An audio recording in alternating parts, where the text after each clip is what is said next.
victoire éternelle, tu as gravé dans mon cœur. Son amour pour toujours, tu as scellé dans le ciel. Ta victoire éternelle, tu as gravé dans mon cœur. Ton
remplis-moi, viens me relever, courbé devant toi, je mets de côté toutes mes peines et ma volonté.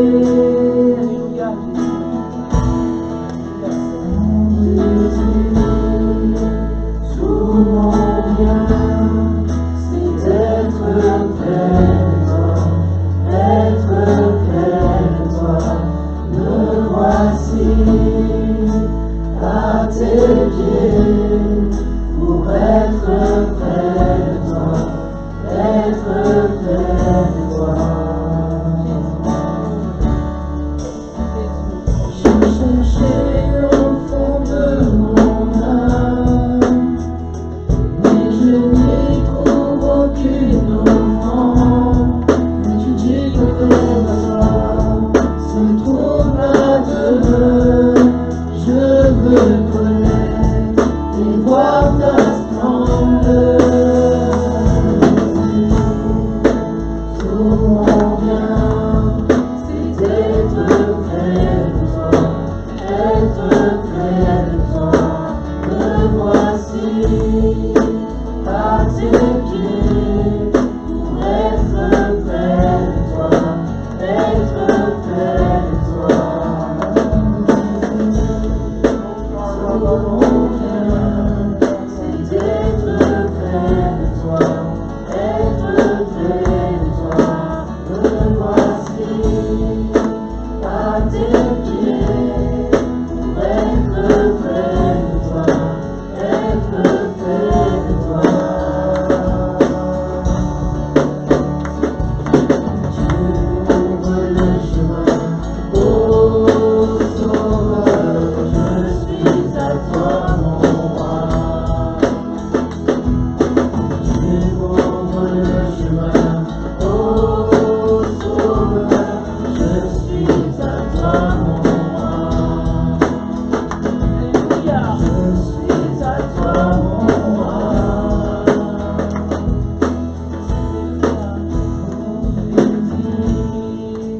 Tout mon bien, c'est d'être près de toi, être près de toi.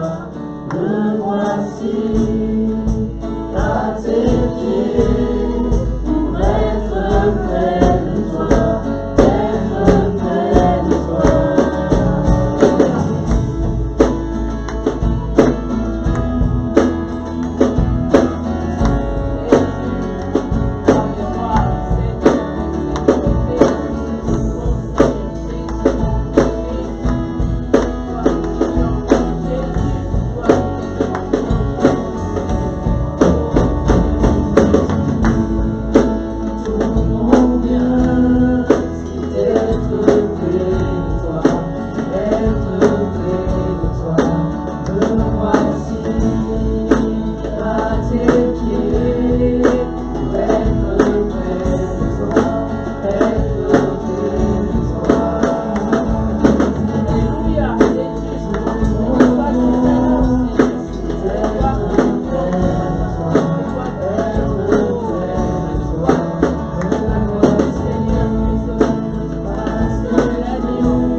Alléluia.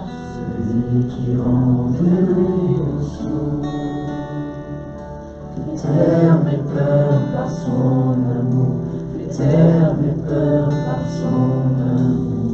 Alléluia. Oui, je crois en toi. Oui, je crois en toi. Oui, je crois en toi. Oui, je crois en toi. Tu es le Dieu des miracles. Oui, tu es le Dieu des miracles. Oui, je crois en toi. Oui, je crois en toi. Oui, je crois en toi. Tu es le Dieu des miracles.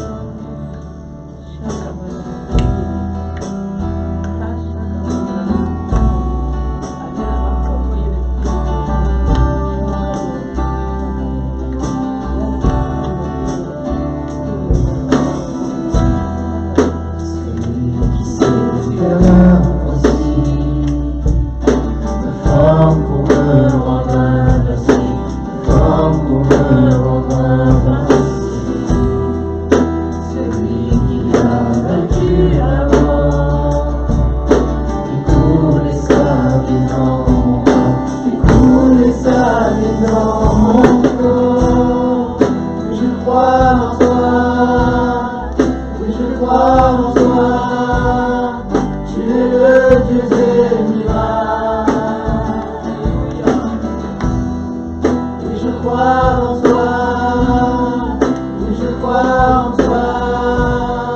Tu es le Dieu des miracles.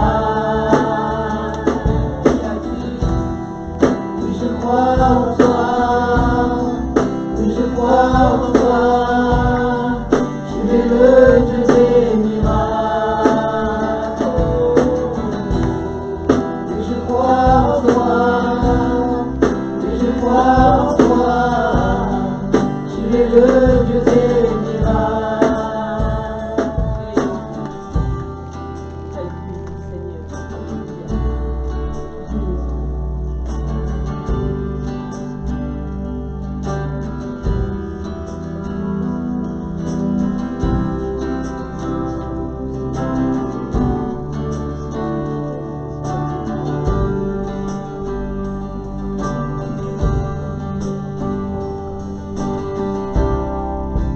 Toi qui étais, qui viens,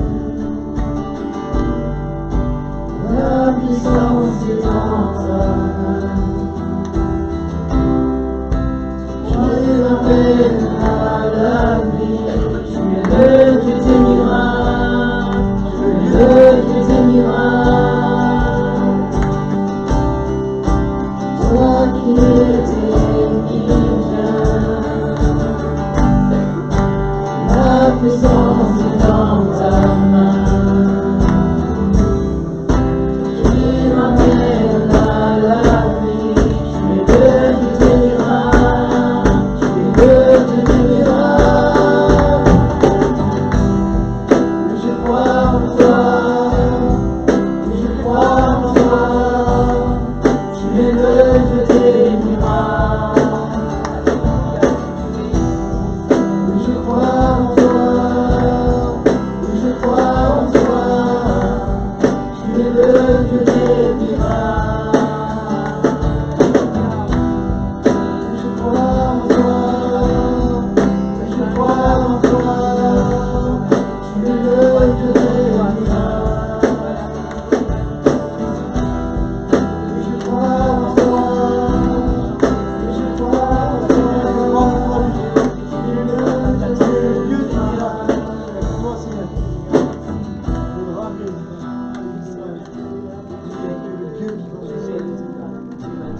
Il y a que toi qui t'es vécu.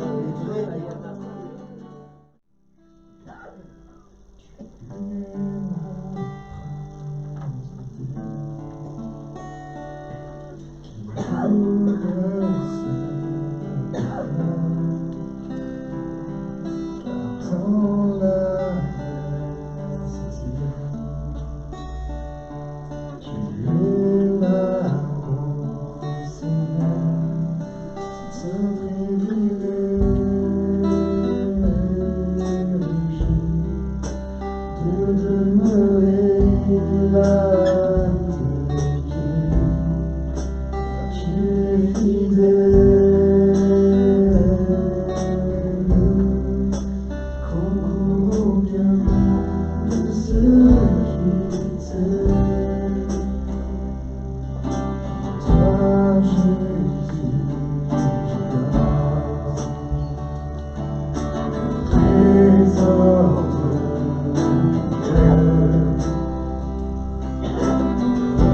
chercher ta face.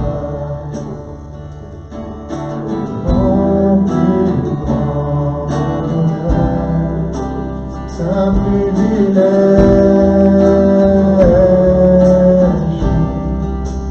de demeurer là, c'est qui tu es fidèle,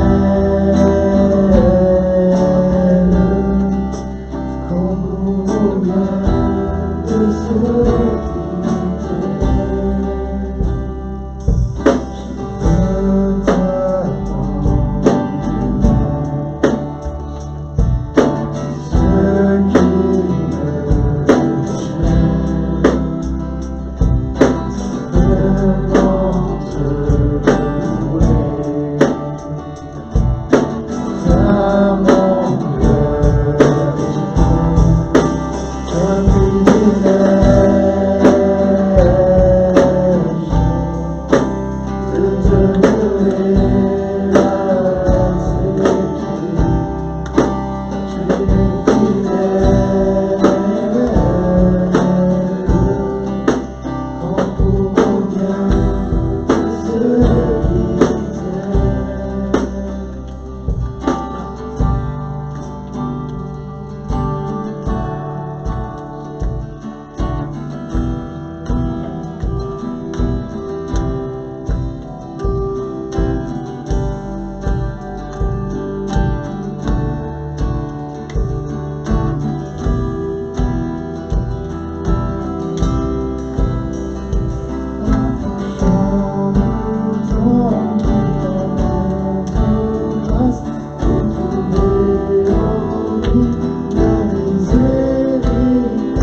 privilège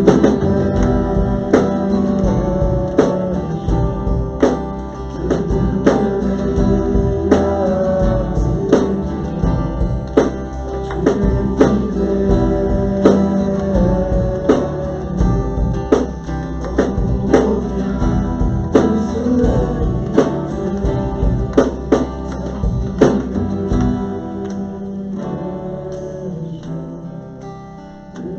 demeurer là, c'est qui tu es fidèle,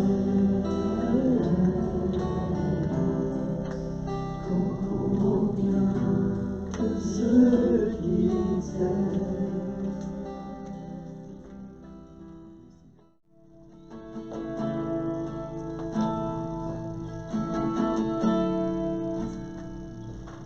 Je songe à la femme où Jésus fut meurtri pour moi. Je vois ses mains, ses pieds percés, mon sauveur doit attaché. Son collier de larmes trempées dans le tombeau fut déposé. L'entrée d'une lourdeur, le Messie seul était laissé. Au bas, au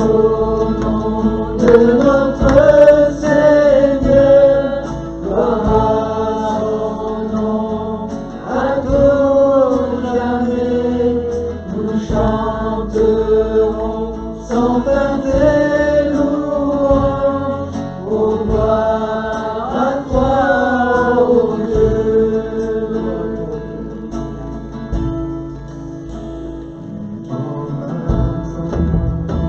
J'ai le troisième jour, le Christ précieux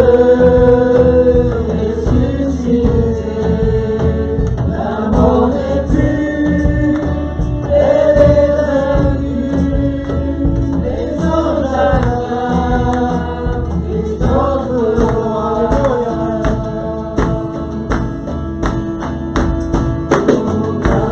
Au nom de notre Seigneur, gloire à son nom, à tout jamais, nous chanterons sans fin tes louanges, ô gloire à toi, ô Dieu.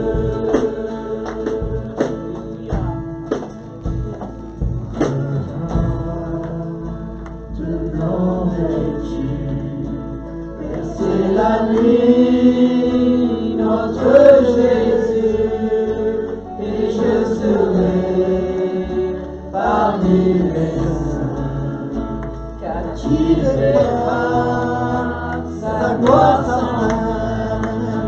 Ta gloire sans fin, Seigneur. Ta gloire pas de fin, Seigneur. Alléluia.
À dire combien il est précieux que notre identité ne se trouve pas dans ces choses humaines, mais qu'elle se trouve dans notre Seigneur, celui qui est venu faire sa demeure en nous. Quelle identité est la nôtre? À quel élément, à quelle chose nous accrochons-nous pour répondre à cette question: qui suis-je? On va dans le livre des Juges au chapitre 6 et au verset 15, et on va voir un homme qui, pour répondre à cette question de son identité, va s'appuyer sur son état civil, et à ses yeux, ce qu'il va nous présenter là est si petit et si faible. Juges, chapitre 6, verset 15. Juges 6, 15. Gédéon lui dit: Ah, mon Seigneur, avec quoi délivrerai-je Israël? Voici, ma famille est la plus pauvre en Manassé, et je suis le plus petit dans la maison de mon père. L'Éternel lui dit: Mais je serai avec toi. Mais je serai avec toi, et tu battras Madian comme un seul homme. Gloire à Dieu. Alors qu'un défi immense est devant lui, Dieu, par le biais de sa parole d'un ange, vient lui présenter un défi extraordinaire. Gédéon va se définir à partir de son nom de famille. Ma famille est la plus pauvre. Je suis le plus petit. Comment pourrais-je relever ce défi? Se définissant à partir de ce qu'il croit être, à partir de son héritage, à partir de ce qu'il a reçu de ses pères. Il dit, mais je suis si petit, ma famille et la plus pauvre. Vous savez qu'on a souvent tendance à s'identifier à sa famille. Il y a quelques années, l'histoire raconte qu'une dame, maîtresse de maison, préparait un rôti pour sa famille. Et après que la viande ait été ficelée par elle ou par le boucher, l'histoire ne le raconte pas, la maîtresse de maison coupait les deux morceaux, les deux extrémités du rôti, le mettait au four et régalait toute sa famille. Sa fille, après elle, a donc appris à préparer le rôti en s'identifiant à sa mère. Et après que le boucher ou qu'elle ait ficelé la viande bien serrée, elle coupait les deux extrémités du rôti pour le mettre au four et elle régalait les siens.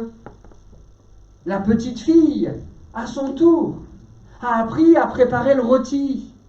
Et après que le boucher ou qu'elle ait ficelé la viande, que faisait-elle? Elle coupait les deux extrémités du rôti et régalait toute sa famille. Cela pendant 4 générations. Et puis quand même, la 4e génération, avant que la grande mamie ne reparte, lui a posé la question, mais au fait, mamie, on coupe le rôti depuis tant de générations, les extrémités, pourquoi? Elles sont sèches, elles sont pas bonnes? Et à l'arrière-grand-mamie de répondre, non, mon plat était trop petit pour le contenir en entier. Mon four et mon plat étaient trop petits. Et les filles, après elles, peut-être que certains diront, et les hommes ne font pas la cuisine, mettez des hommes si vous voulez.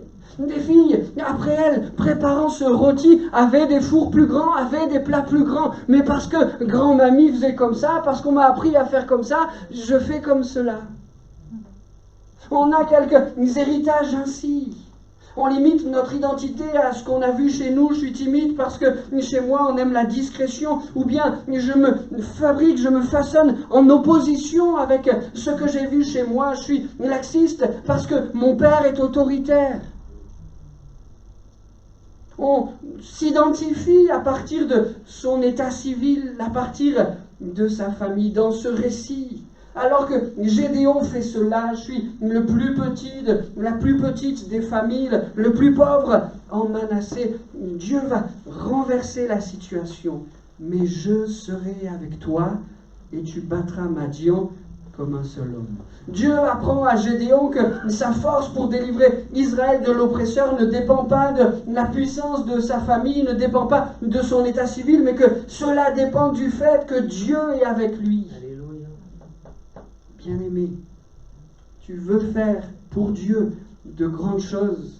Tu trouves que ton état civil spirituel n'est pas assez épais, tu es issu d'une famille incroyante, ou bien ma conversion est toute récente, ou bien ma foi est discrète, ou bien j'ai fait des expériences réelles, mais en trop petit nombre. Tu veux faire pour Dieu de grandes choses. Ne considère pas ton état civil, mais attache-toi à une seule chose. Est-ce que Dieu est avec moi? Pour Gédéon, cela va tout changer. Mais je serai avec toi et tu battras Madian comme un seul homme. Ce qui fait ta grandeur, ce n'est pas ton état civil spirituel, mais c'est ce simple fait que Dieu soit avec toi. Amen. La Bible dit dans 1 Jean 3,1, « Voyez combien le Père nous a aimés pour que nous puissions être appelés enfants de Dieu, et nous le sommes. » Voilà ce qui fait notre identité. Nous sommes enfants de Dieu. Quel défi pourrait nous échapper? Rien n'est trop grand, rien n'est trop haut, rien n'est trop dur, rien n'est trop inatteignable pour celui qui est enfant de Dieu. Alléluia. Voilà notre identité. Nous sommes enfants de Dieu. Que cela nous permette de relever, comme Gédéon a pu le faire, des défis pour sa gloire. Gédéon donc considérait que son héritage, son état civil était trop petit pour faire de grandes choses pour Dieu. J'aimerais maintenant qu'on prenne un exemple inverse. Voilà des individus qui considéraient que leur état civil leur donnait tous les droits. 1 Samuel chapitre 2, verset 12. 1 Samuel 2, verset 12. Les fils d'Élie, le souverain sacrificateur, étaient des hommes pervers, et ils ne connaissaient point l'Éternel.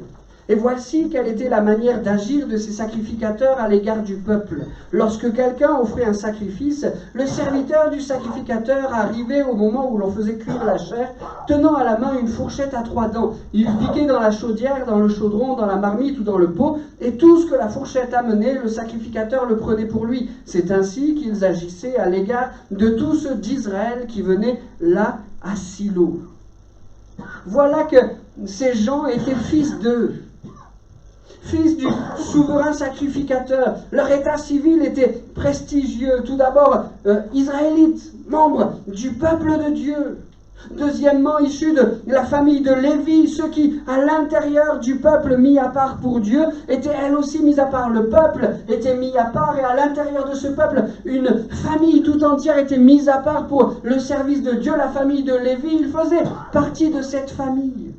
Et comme si cela n'était pas suffisant, Israélites de la famille de Lévi, voilà que leur position faisait d'eux des sacrificateurs et même fils du souverain sacrificateur. Avec une carte de visite comme celle-là, on pouvait s'attendre à trouver des hommes à très haute consécration, des hommes proches de Dieu. Mais la réalité est toute différente, vous l'avez vu avec moi. Un état civil prestigieux, mais des choix déplorables. Le texte dit qu'ils ne connaissaient pas l'Éternel. Voilà qu'ils sont égoïstes, qu'ils sont pécheurs, qu'ils sont corrompus, et on pourrait augmenter encore et encore cette liste-là. Ils croyaient que leur position, que leur carte de visite, que leur état civil leur donnait quelques droits, et ils font ces choses loin de Dieu. Si tout à l'heure nous disions que notre état civil, quand il est vers la petitesse, ne doit pas nous empêcher de faire de grandes choses, disons ici que notre état civil, que ce que nous avons hérité, ne nous ouvre pas tout seul les portes du ciel. La foi n'est pas héréditaire, la consécration n'est pas héréditaire.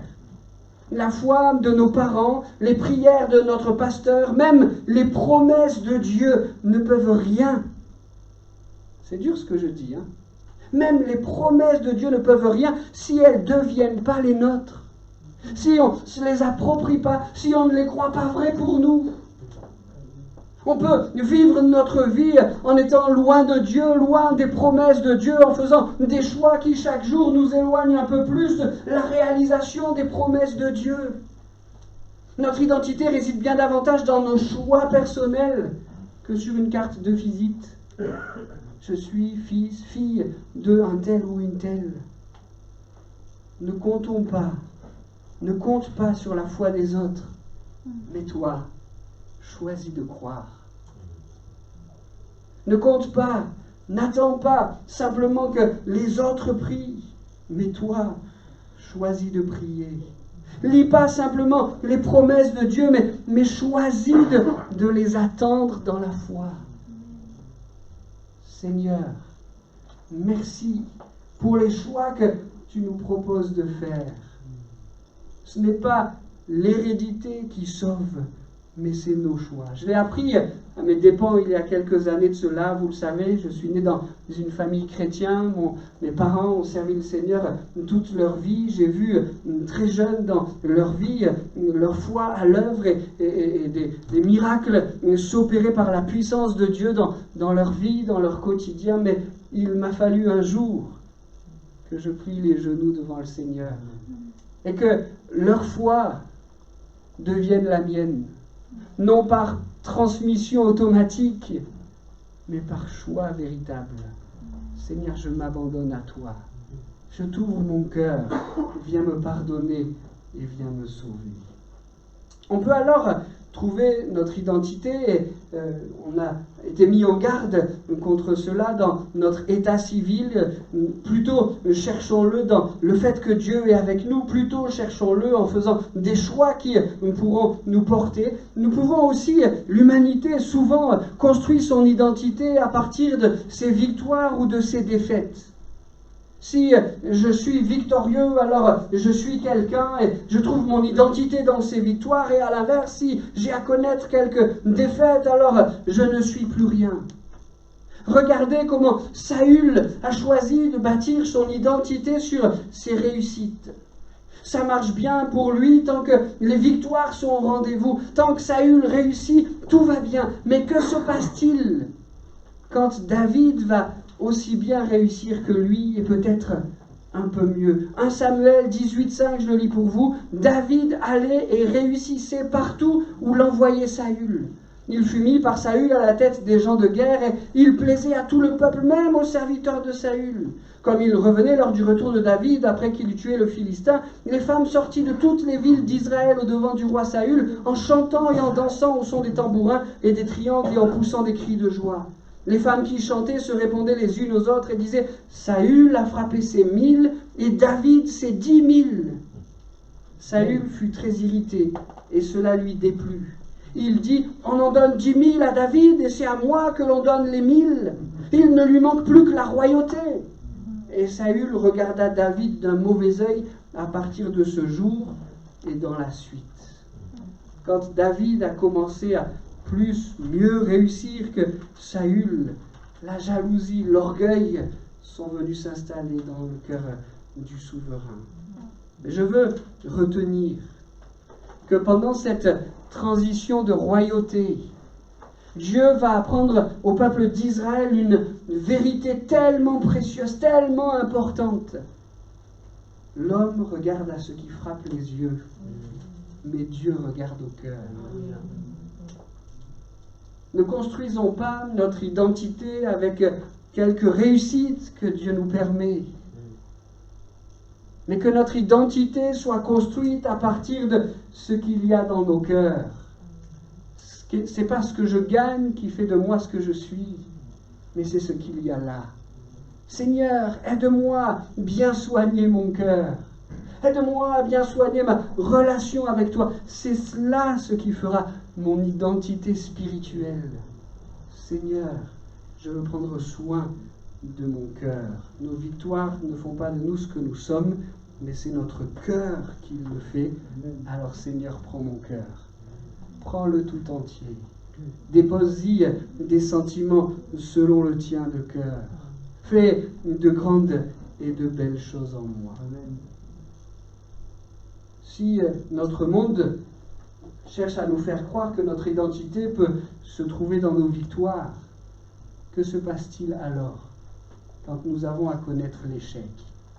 Et quand l'échec, les échecs, les difficultés, les épreuves sont là comme cherchant à s'accumuler, sans qu'on ait l'impression qu'il y ait une issue à cela. Connaissez la reine Esther?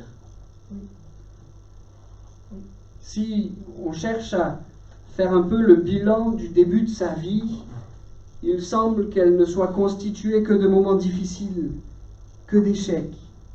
Elle vit en déportation, excusez le peu, arrachée à sa terre, à sa famille, aux siens, en déportation. Elle est orpheline de père et de mère. Et elle est élevée par son cousin. C'est même pas un grand comme ça a pu être le cas pour Moïse, on se souvient. Moïse a été adopté par la fille de Pharaon, il a été, on reviendra à Moïse plus tard, mais il a été dans les palais de Pharaon, etc. Elle a été élevée par son grand cousin. Sa vie commence mal. Les difficultés s'amoncellent. Rien ne lui est facile. Rien ne semble lui réussir. Mais Dieu ne regarde pas à cette succession d'échecs. Dieu l'a choisie. Dieu la place aujourd'hui pour reine. Et demain, il la place comme celle qui va être instrument de salut pour le peuple d'Israël tout entier. Notre identité n'est pas dans nos victoires, mais elle n'est pas non plus dans nos échecs. Notre monde chercherait à nous faire croire que si nous ayons à connaître un échec, 2, 3, alors nous ne sommes plus rien, alors nous nous vidons même de notre identité, alors nous ne sommes plus que bons à rien, il est inutile de miser sur nous, il est inutile de nous faire confiance parce qu'on sait que cela va aller encore à l'échec. Non! Si nos victoires ne sont pas notre identité, nos épreuves, nos échecs, nos difficultés, nos tourments ne sont pas non plus notre identité. Nos blessures ne font pas notre identité. Dieu sait faire de belles choses avec elles. Est-ce qu'on le croit? Dieu sait faire de belles choses avec nos échecs. Dieu sait faire de belles choses avec ce que nous sommes si nous le lui abandonnons. L'apôtre Paul dit, c'est pourquoi je me plais dans les faiblesses. C'est pourquoi je me plais dans les faiblesses, dans les outrages, dans les calamités, dans les persécutions, dans les détresses pour Christ. Car, et vous connaissez la suite, hein, quand je suis faible, c'est alors que je suis fort. Si parmi nous, certains avaient tendance à considérer que leur identité était dans leurs tourments et dans leurs faiblesses, je ne suis plus rien. Non. C'est à ce moment-là que tu es fort. Seigneur, je m'abandonne à toi. Je te donne ce que je suis, mes réussites et mes échecs. Et je veux dire que ni mes réussites ni mes échecs ne font mon identité, mais c'est ce que toi, Jésus, tu vas décider de faire avec moi. Amen. Je suis enfant de Dieu. Gloire à toi. On essaye de trouver une identité dans notre état civil, on essaye de trouver notre identité dans nos échecs ou dans nos victoires. Quelquefois, on cherche à le faire via ce que nous avons construit. Je suis parti de rien, mais voilà qui je suis. J'ai franchi, j'ai gravi les échelons par mes forces un à un. Mon identité est dans ce que j'ai construit. Naaman va connaître un peu ce sentiment-là. Il est chef de l'armée, d'une armée d'un peuple fort, d'un peuple nombreux, et alors qu'il a la lèpre, il va s'approcher de l'homme de Dieu avec tout ce qu'il s'est construit. Il s'approche de lui avec une caravane digne d'un roi. Il est accompagné de serviteurs, de chameaux, de cadeaux en grand nombre. Et certainement que quand les gens d'Israël ont vu ce cortège-là, pensaient-ils qu'il y avait un roi. Il s'approche de l'homme de Dieu avec ce qu'il s'est construit, cette caravane digne d'un roi. Il s'approche de l'homme de Dieu avec, je l'imagine comme cela, hein, c'est peut-être pas comme ça que ça a été fait, mais avec sur le poitrail toutes ces décorations militaires. Voilà ce que je suis. Voilà quelle est mon identité. Voilà ce que je me suis construit. Je me suis fait un nom, une réputation. Il arrive devant l'homme de Dieu avec une lettre de recommandation de son roi. Occupez-vous de celui-ci. C'est un homme de valeur. Il s'approche de l'homme de Dieu avec, nous l'avons dit, des cadeaux en grand nombre, des cadeaux somptueux. Mais tout ça, ça ne lui sert à rien. Lisons comment l'homme de Dieu va l'accueillir. 2 Rois, chapitre 5, verset 11. 2 Rois 5, 11. Naaman fut irrité, et il s'en alla en disant, « Voici, je me disais, il sortira vers moi, il se présentera lui-même, il invoquera le nom de l'Éternel son Dieu, il agitera sa main sur la place et guérira le lépreux. » Cet homme s'approchant avec tout ce qu'il avait construit, s'approchant de Dieu avec tout ce qu'il avait construit, c'était imaginer comment les choses allaient se passer. Impressionnant un peu tout le monde, je vais être guéri aux yeux de tous. Mais ce que l'homme de Dieu lui demande est bien différent de ce qu'il s'est construit. Va te baigner dans le fleuve, cette fois. Non pas aux yeux de tous, non pas avec une guérison miraculeuse, spectaculaire aux yeux de tous, mais là, dans quelque humilité, peut-être même à ce moment-là, à ses yeux, dans quelque humiliation. Va te baigner dans le fleuve. Est-ce que j'aurais pas pu faire ça dans le fleuve de mon pays? Il y en a le Parpar, et j'ai oublié le nom du deuxième, mais est-ce qu'ils valent pas aussi bien que l'eau qui coule dans le Jourdain? Ce qu'il s'est construit ne lui sert de rien. Disons, je sais que vous en êtes convaincus, que Dieu n'est pas impressionné par nos constructions humaines. On ne parviendra ni à mériter sa grâce, ni à forcer sa main. Ce que nous avons construit, ça ne fait pas ce que nous sommes. Mais Naaman va apprendre qu'une foi simple, voilà quelle est la vraie identité qui sauve. Ses serviteurs vont le trouver en disant, mais si l'homme de Dieu t'avait demandé quelque chose de compliqué, ne l'aurais-tu pas fait? puisque c'est quelque chose de simple, fais-le avec foi. Naaman va le faire. Il va offrir à ce Dieu qu'il connaît encore si mal une foi simple. Je vais obéir.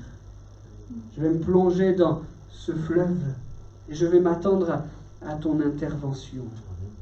Construisons notre identité avec une foi simple. Non pas en présentant à Dieu tout ce que nous aurions pu faire pour mériter quelques récompenses. Non pas en lui présentant nos médailles. Regarde, alors interviens. Mais approchons-nous de lui avec une foi simple. Cette semaine, dans le cadre de notre séminaire des pasteurs des Assemblées de Dieu en France, nous avons eu le privilège d'écouter la prédication du président des Assemblées de Dieu du Portugal. Cet homme qui nous parlait à cœur ouvert nous a dit que son père, pasteur, n'était pas un grand prédicateur, mais qu'il était un homme d'une foi simple. Et devant une situation, devant une difficulté, devant quelque chose qu'il ne maîtrisait pas, il s'approchait toujours, ça c'est moi qui le dis, hein, il s'est arrêté à ce que j'ai dit juste à l'instant, mais il s'approchait de son Dieu avec une foi simple, comptant sur lui, comptant sur son intervention, comptant sur le fait que le point de lèpre allait guérir sur le torse de celui qui offrait à Dieu une foi simple. Voilà ce qui fait notre identité. Ce n'est pas ce que nous arrivons à construire, mais c'est ce que nous offrons. Une foi simple. Je crois en toi. On l'a dit, on l'a répété ce matin, et quelle est belle la proclamation de cette foi. Seigneur, je crois en toi. Voilà ce qui fait mon identité. Voilà ce qui permet que tout change. Voilà ce qui fait que le miracle est là à apporter. J'offre au Seigneur une foi simple. Je ne voudrais pas qu'on se rappelle ce que nous avons construit et qu'on se rappelle de notre foi. Le président des Assemblées de Dieu du Portugal garde de son père ce souvenir-là d'une foi simple, qu'on puisse garder de nous la même chose. Seigneur, nous voulons t'offrir une foi simple. Amen. Alors, on pourrait essayer de choisir, définir son identité à partir de ce qu'on a construit. Naaman se présente avec tout un curriculum vitae de ce qu'il a construit. J'aimerais qu'on aille voir un homme qui présente tout l'inverse. J'en ai parlé, j'en ai dit un mot tout à l'heure, on y revient, Moïse. Moïse dit à Dieu, « Qui suis-je moi pour aller trouver le Pharaon ? Qui suis-je moi pour aller trouver le Pharaon et pour faire sortir les Israélites d'Égypte ?» Il y a quelques années, Moïse aurait pu, comme Naaman dans l'exemple précédent, montrer à Dieu tout ce qu'il avait construit. Il aurait pu justifier à Dieu qu'il était le mieux placé pour libérer le peuple. Écoute, Dieu, regarde, j'ai reçu l'instruction égyptienne. On m'a appris, on m'a peut-être même préparé à devenir le prochain Pharaon. Je sais, j'ai appris comment manager, comment diriger, j'ai l'instruction. Et en plus, je fais partie du peuple hébreu. J'ai les deux casquettes. Je vais pouvoir incliner le cœur de Pharaon et dans le même temps, je vais pouvoir avoir la confiance du peuple hébreu. Je suis l'un d'eux. Il y a quelques mois, quelques années, Moïse aurait pu tenir ce discours. Regarde ce que j'ai construit, je suis le mieux placé. Mais ce jour-là, devant le buisson ardent, Moïse ne présente à Dieu que ce qui est la destruction de son cœur. Qui suis-je ? J'ai essayé, j'ai pas réussi. Par mes propres forces, j'ai essayé de libérer le peuple hébreu de l'oppression de l'Égypte, mais j'ai pas réussi, j'ai dû fuir. Je suis maintenant dans le désert, en train de m'occuper d'un troupeau qui n'est même pas le mien. L'identité de Moïse à ce moment-là est proche de quelque chose qui est de l'ordre de la destruction. Moïse est défait. Que lui dit Dieu ? Exode 3:12. Je serai avec toi, et ceci sera pour toi le signe que c'est moi qui t'envoie. Quand tu auras fait sortir d'Égypte le peuple, vous servirez Dieu sur cette montagne. Il dit ce qu'il a déjà dit à Gédéon, je serai avec toi, mais je remarque que dans la réponse de Dieu, il y a deux promesses.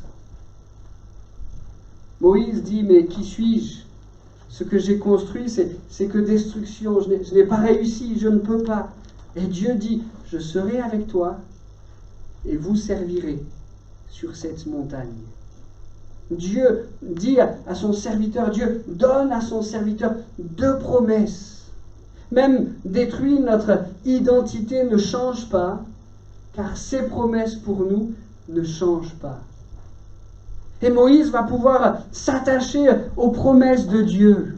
Qui suis-je? Je n'ai que destruction. Qui suis-je? Je ne vais pas pouvoir. Mais Dieu dit, je te promets.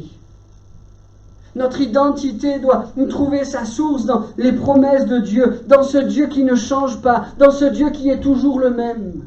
Et peut-être aurions-nous à lui présenter quelques difficultés. Je ne peux pas, j'ai essayé, mais mon cœur est détruit. Ne nous arrêtons pas à ça. C'est pas là notre identité. Ce qui fait notre identité d'enfant de Dieu, c'est la valeur que nous apportons à ses promesses. Lui ne change pas. Et il me permettra de réaliser qu'il est avec moi et de servir Dieu sur cette montagne.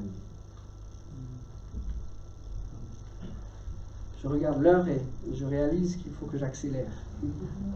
Quelquefois, notre identité, nous la cherchons dans notre obéissance. Je pense à ce texte du Nouveau Testament, ce texte de la femme adultère, Jean 8. On est là dans des situations identitaires opposées. Il y a l'identité, ce qui croit être l'identité de cette femme. Elle a été découverte en flagrant délit de péché. Elle ne peut pas le nier. Les faits sont avérés, les faits sont là. Et aux yeux de la foule, à ses propres yeux, cette femme n'est plus rien. Elle a péché. Elle a désobéi. Et parce que le péché, parce qu'elle a laissé le péché rentrer dans son cœur, elle a ce sentiment qu'elle est détruite. La société l'a déjà condamnée à mort. Son identité est par terre, ruinée par sa désobéissance. Mais Jésus va surprendre tout le monde. Je ne te condamne pas non plus. Va et ne pêche plus. Avez-vous remarqué que quand on laisse le péché rentrer dans notre cœur, on a cette tendance à croire que ce péché est devenu notre identité. La condamnation repose sur nous et on n'est plus rien. On ne mérite plus rien. Heureusement que notre identité n'est pas attachée à notre obéissance, à notre résistance à la tentation et au péché. La Bible dit tous ont péché et sont privés de la gloire de Dieu. Notre identité à tous, alors elle serait celle d'un condamné. Mais Jésus veut nous donner l'identité d'un gracié, d'un pardonné. Est-ce que cela doit faire de nous des hommes, des femmes qui ne cherchent donc plus à lutter contre le péché en disant « le Seigneur va me gracier » ? Non, certainement pas. Mais considérons que le Seigneur sur la croix est celui qui a détourné notre identité de pécheur, la condamnation qui reposait sur nous, et qu'il a fait de nous des graciés, des pardonnés.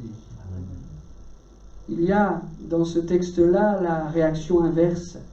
Si cette femme est défaite par sa désobéissance, voilà une foule qui est assez fière. Non seulement ils ont pu démasquer le péché et venir pour y apporter une condamnation, mais en plus, ils se croient meilleurs que cette femme, plus digne, plus saint.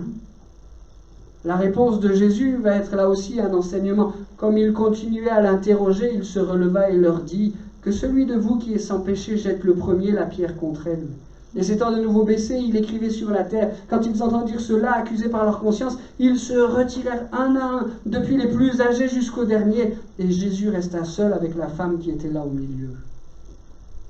Si l'expérience de cette femme nous montre que Jésus-Christ pardonne même le plus grand des pécheurs et que notre identité n'est pas dans notre obéissance à la loi, mais Jésus nous fait grâce, ce deuxième témoignage, celui de la foule, nous apprend que notre identité ne se trouve pas dans notre capacité à obéir, mais dans notre capacité à nous humilier. Amen. Alléluia. Seigneur, je réalise que de cette foule, tous ont été convaincus de péché, puisque tous sont repartis chez eux. Tous ont été convaincus de péché, mais tous sont passés à côté de celui qui pardonne. Certainement que Jésus attendait cette conviction de péché, mais il n'attendait pas cette attitude. Cette femme était au pied de Jésus reconnaissant son péché et elle a été pardonnée. Ne croyez-vous pas que si ces gens avaient laissé tomber leurs pierres et qu'ils avaient fléchi le genou aux côtés de cette femme en disant « Nous ne sommes pas meilleurs qu'elle, nous avons besoin d'être pardonnés », ne croyez-vous pas qu'ils auraient entendu ce que cette femme a entendu également? J'en suis convaincu. Mais convaincus de péché, ils sont retournés chez eux, ils ont gardé ça pour eux. Il ne faut pas que ça se sache, il ne faut pas qu'on soit humilié aux yeux de tous. Ils sont rentrés chez eux. Seigneur, notre capacité à se tenir loin du péché est si fragile, elle ne fait pas notre identité. Par contre, le fait de venir devant toi, de plier les genoux, de dire « Seigneur, j'ai besoin que tu me pardonnes ». Ça alors, c'est notre identité. Ça alors, ça change tout.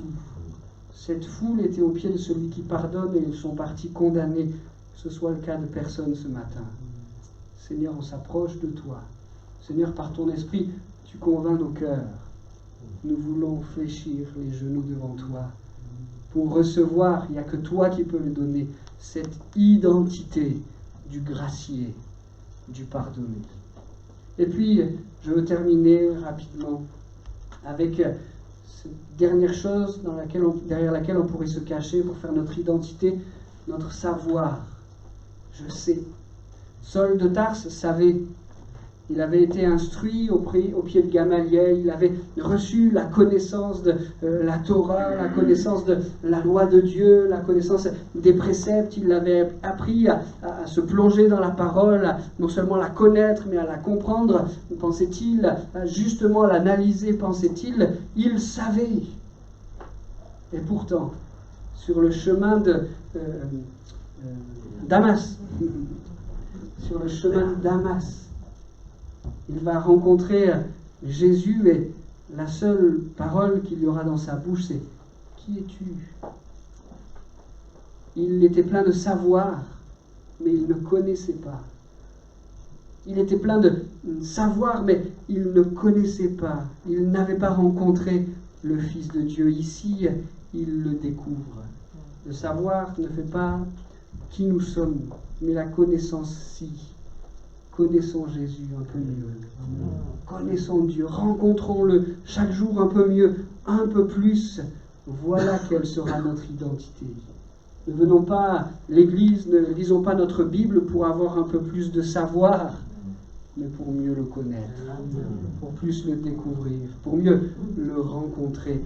Voilà ce qui fera notre identité. Vous savez, cette semaine-là qui arrive, je vais aller à Strasbourg pour augmenter un petit peu mon savoir. Je suis obligé de faire un diplôme universitaire pour les aumôniers de prison. Et donc, on va mettre dans mon crâne quelques textes de loi qui caractérisent, qui montrent ce que peut faire un aumônier dans les prisons et ce qu'il ne doit pas faire.